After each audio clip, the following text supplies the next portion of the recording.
Every spring since 1954, an elite group of around 100 of the world's most powerful politicians, businessmen, bankers, media executives, military leaders, heads of intelligence agencies, and international royalty have been quietly gathering for a secret meeting in an evacuated five-star hotel while being protected by armed guards who stand watch outside.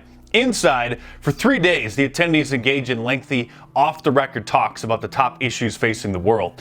They're called the Bilderberg Group, or often just Bilderberg for short. And for over half a century, there wasn't much more than a peep about the meeting in the American mainstream media. For decades, many people believed that this meeting was an urban legend, but it's very real and very well documented.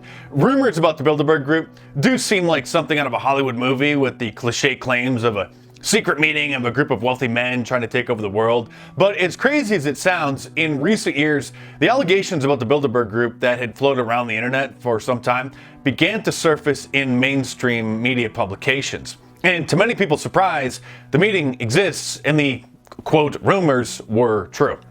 Independent journalists and photographers have been able to discover the time and the place of many of these meetings in recent years and have gotten clear photographs of some of the men and the women who have attended, but most supposed journalists still refuse to acknowledge that they know anything about it. Some people refer to them as the 1%, but that label's far from accurate if you actually do the math. 1% of the Earth's approximate 7 billion people is 70 million people, so Bilderberg is more like the 0.00001%, which is approximately 700 people, a figure that accounts for the steering committee and the regular attendees over the past few decades. The meeting is named after the Bilderberg Hotel located in Oosterbeek, Holland, which was the site of their first gathering, organized by Prince Bernhard of the Netherlands in 1954.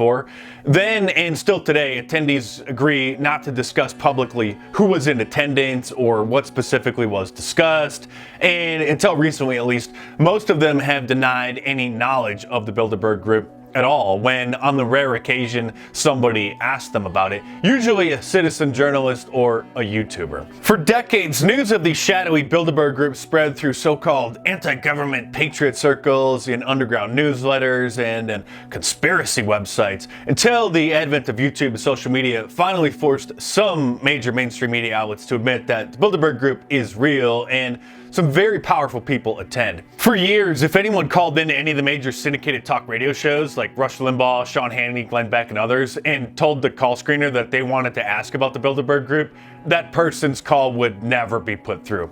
We're not taking calls on that right now, sorry, click.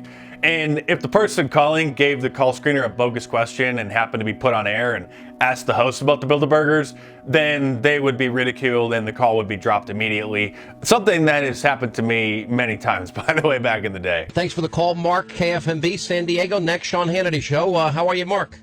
Pretty good, but with all this economic crises going on and everybody looking for answers and blame, I was wondering if you could talk about the Bilderberg Group and the role that they play in the global economy and geopolitics.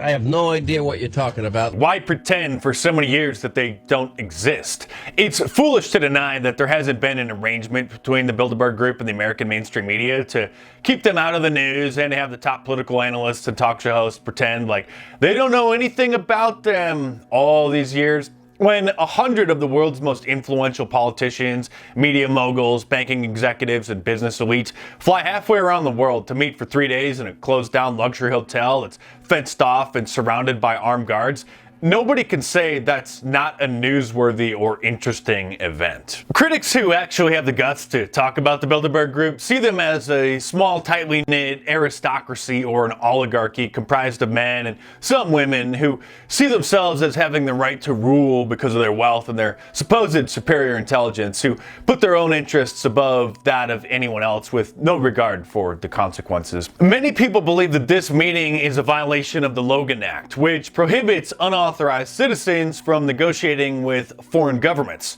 a law that was implemented to prevent people from interfering with international relations between the United States and other countries. It specifically states, quote, "Any citizen of the United States, wherever he may be, who, without the authority of the United States, directly or indirectly commences or carries on any correspondence with any foreign government or any officer or agent thereof, with the intent to influence the measures or conduct of any foreign government or of any officer or agent thereof in relation to any disputes or controversies with the United States, or to defeat measures of the United States, shall be fined under this title or imprisoned not more than 3 years or both. Is the Bilderberg Group negotiating foreign policy? Sure looks like it. Is this where the ruling elite come to a consensus to guide the direction of the world in their favor? Do they decide which wars will be launched and when from behind these closed doors?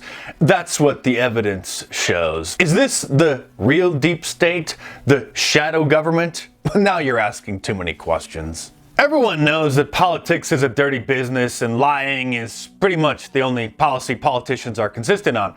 They flip-flop, they soften their positions in order to gain favor with certain groups and avoid offending others in hopes of getting elected. And if anyone knows anything about politicians and billionaire businessmen, it's that they will do anything to gain and maintain their power. The list of massive deceptions perpetuated by those in power is long. There are weapons of mass destruction in Iraq. The NSA is not spying on American citizens. If you like your health insurance policy, you can keep it. Read my lips, no new taxes. And now you can add, the Bilderberg Group is just a conspiracy theory to that list as well. Is the press in America really free and independent when for over 50 years, every major American newspaper and television network have buried their heads in the sand each year when the Bilderberg Group meets?